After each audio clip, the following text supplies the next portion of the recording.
నమస్తే, welcome to Telugu రాజ్యం. ప్రస్తుతం మనతో పాటు ఉన్నారు పొలిటికల్ అనలిస్ట్ చింతా రాజశేఖర్ గారు ఉన్నారు. నమస్కారం చింతా రాజశేఖర్.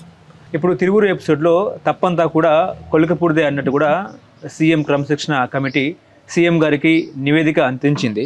ముఖ్యంగా ఏంటంటే ఒక్కో ఆరోపణకు ఆధారం ఇవ్వలేదు, సస్పెన్షన్ లేదా అధికారాలు తీసేయాలి, ఎమ్మెల్యే వర్సెస్ ఎంపీ వివాదంపై సీఎంకు నివేదిక, మాట్లాడిని నిర్ణయం తీసుకుంటానన్న ముఖ్యమంత్రి చంద్రబాబు. ఈ ఎపిసోడ్లో ఎవరిది తప్పు అంటే ఏం చెప్తారు సార్? ఇక్కడ ఆయన ఏమంటాడంటే ఇక రాజకీయాలు ఏంటో వాస్తవ పరిస్థితులు ఏంటో ఆయనకి తెలుసు, ఈయనకి తెలుసు. ఓకే, ఆయన డబ్బులు ఖర్చు పెట్టినాడు. ఎవరు? చిన్ని డబ్బులు ఖర్చు పెడితే ఆయన ఇసుక దందాలో పేకాట క్లబ్లో ఏవో నడిపించుకుంటున్నాడు అంటున్నారు. మరి ఆయన డబ్బులు ఖర్చు పెట్టుకుంటే వసూలు చేసుకోవాలి కదా.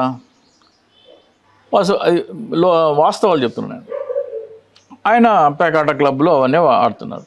ఈయనేమంటాడు, నేను ఎమ్మెల్యేని, నా తిరువురులో వాటా నాకు కావాలని అడుగుంటాడు. నువ్వేంటి అసలు, మేము డబ్బులు ఖర్చు పెట్టిందంతా మేమే, నువ్వు మహా అయితే ఒక 5 కోట్లు ఇచ్చుంటావు, 5 కోట్లు ఇచ్చాను ఏదో చెప్తున్నాడు. 25 కోట్లు మేము నియోజకవర్గంలో ఖర్చు పెట్టాము, 10 కోట్లు ఎంతో ఖర్చు పెడుతున్నారు ఈ మధ్య. నీదేం లేదు, మేమే నీ దాంట్లో కూడా నీకు వాటా ఇవ్వమంటారు. అక్కడ వచ్చి ఉంటుంది మోస్ట్లీ, అంటే నా అంచనా. సో ఈయన నా వాటా ఇవ్వకపోతే నేను ఇసుక దోచుకొనివ్వను, పేకాట క్లబ్బులు నడవనివ్వను అని ఈయన మొదలెట్టుంటాడు. అట్లా గ్యాప్ పెరిగింది. గ్యాప్ పెరిగితే ఈయన పబ్లిక్ బయటకు వచ్చి మాట్లాడటం మొదలుపెడితే ఎవరికైనా సరే పార్టీకి డ్యామేజింగ్ కదా. ఇప్పుడు ఆయన కేసీనేని అంటే first of all community wise Chandrababu Naidu community, ఆ బంధం విడదీయరాని బంధం, అది ఆ సపోర్ట్ ఎప్పుడూ ఉంటుంది. ఇక తప్పొప్పుల గురించి మాట్లాడితే నాకు ఇంత వాటా కావాలి, అయ్యా బాబు అని తీసుకోవాలి తప్ప మాకింత కావాల్సిందే అని అంటే కుదరదు.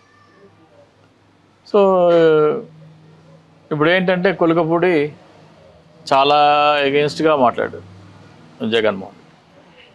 ఇప్పుడు ఆ రైతు ఉద్యమం అప్పుడు. సో ఆయన మళ్ళీ పాయింట్ ఆఫ్ నో రిటర్న్కి వెళ్ళిపోయాడు. ఇంకా మళ్ళీ జగన్మోహన్ దగ్గరికి వెళ్ళే పరిస్థితి లేదు. అయితే మా దగ్గర పడి ఉండు, లేకపోతే బయటికి పో అనే స్టేజ్లో ఉన్నాడు ఆయన. సో ఆ సిచ్యువేషన్ అర్థం చేసుకోకుండా ఆయన ఎగిరెగిరి పడితే ఇవే పరిణామాలు ఉంటాయి. అంటే అమరావతి ఉద్యమాన్ని కూడా తన భుజాల మీద తీసుకెళ్లారు కదా ఆయన. అమరావతి భుజం చాలామంది ఎవరు తీసుకెళ్ళలేదు. పొద్దున్నే ఆయన రామకృష్ణరాజు కూడా పెట్టేవాడు. ఈయన మళ్ళీ ఆయన ఎవరు దళిత జేఏసీ మాలకొండయ్యనా ఒక ఆయన ఉండేవాడు. అలాగే ఆ మహిళ రాయపాటి అరుణ, శ్రావణి, రాయపాటి శైలజ, ఓకే, వీళ్ళందరూ చేశారు కదా.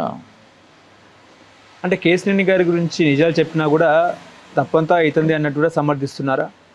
ఇప్పుడు అవినీతి చేయకూడదు అంటే నువ్వు కూడా చేయకూడదు.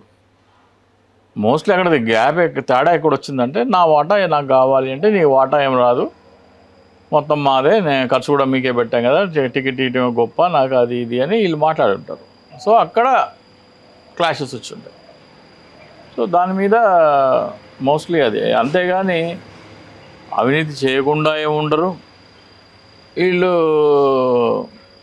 ఆధారాలు ఎందుకుంటావు, అన్ని పక్కా ఆధారాలు ఉంటాయి. రేపో మాపో ఆయన బయటికి పంపిస్తే మహా అయితే ఏం చేస్తాడు, ఆయన సస్పెండ్ చేస్తారా, పార్టీ నుంచి సస్పెండ్ చేస్తారు, బయటికి పంపిస్తారు, అధికారాలు తీసేస్తారేమో.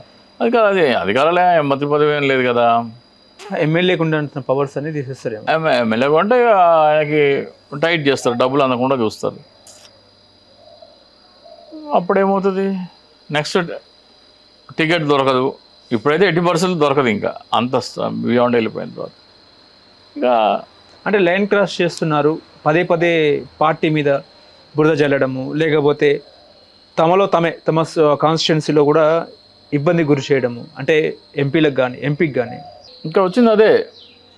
నా వల్ల గెలిచింది అనేది ఉంటుంది. ఈయన ఎవరు, చిన్నికిను వాళ్ళ అన్నయ్యకి, కేసీఆర్ నాన్నకి గొడవలు అయితే ఆయన నాన్న బయటికి వెళ్ళిపోతే ఈయన పార్టీలోకి వచ్చాడు.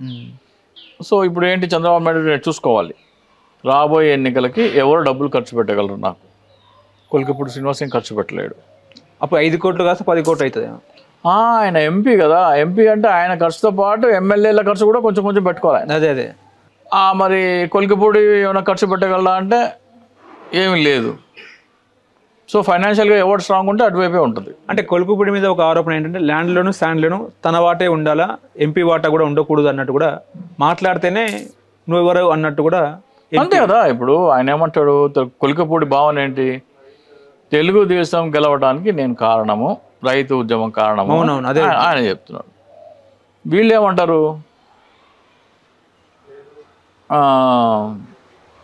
డబ్బులు మేము ఖర్చు పెట్టాము, నీ వల్ల ఏం కాదు, మేము తీసుకొచ్చి మా స్టూడియోలో కూర్చోబెట్టాము, నీది అంత సినిమా లేదు. బీఫామ్లో తన పాత్ర ఉంది ఇప్పించడంలో అన్నట్టు కూడా మాట్లాడుతున్నారు ఎంపీ వర్గం. అంతే కదా, బీఫామ్లో కూడా ఇప్పించడంలో పాత్ర ఉంటుంది, టికెట్ ఇప్పించడంలో. ఇక డబ్బులు ఆయన కొలికపూడి ఏంటంటే ఎట్లా 3-4 దఫాలుగా నేను డబ్బు ఇచ్చాను, ఒక దఫా నేను 2 కోట్ల ఇచ్చిన అన్నట్టు కూడా. 5 కోట్లు ఏమో ఇచ్చాను అంటున్నాడు ఆయన. 2 దఫాలుగా. ఇప్పుడు నేను 5 కోట్లు నువ్వు తీసుకో అని ఆల్రెడీ ఒక ఆఫర్ చేసి ఉంటారు మహా అయితే. నేను 5 కోట్లు నువ్వు తీసుకో, కావాలంటే ఇంకో 2, 3 అయితే ఇంకో 5 వేసిస్తాము, గమ్మునుండు అని. లేదు మనం 5 సంవత్సరాల్లో 100 కోట్లు సంపాదించుకోవాలని టార్గెట్ పెట్టుకున్నాం అనుకోండి. హలో, తెలుగు రాజ్యం ఛానల్ చూస్తున్నారా? సామాజిక, రాజకీయ, జీవన చిత్రణే తెలుగు రాజ్యం. అతిశయోక్తులు, అసత్యాలు ఉండవు. రాజకీయ కోణం కాదు, ప్రజా కోణమే కొలబద్ద. తెలుగు రాజ్యం వీక్షణ మీ ఉత్తమ అభిరుచికి నిదర్శనం.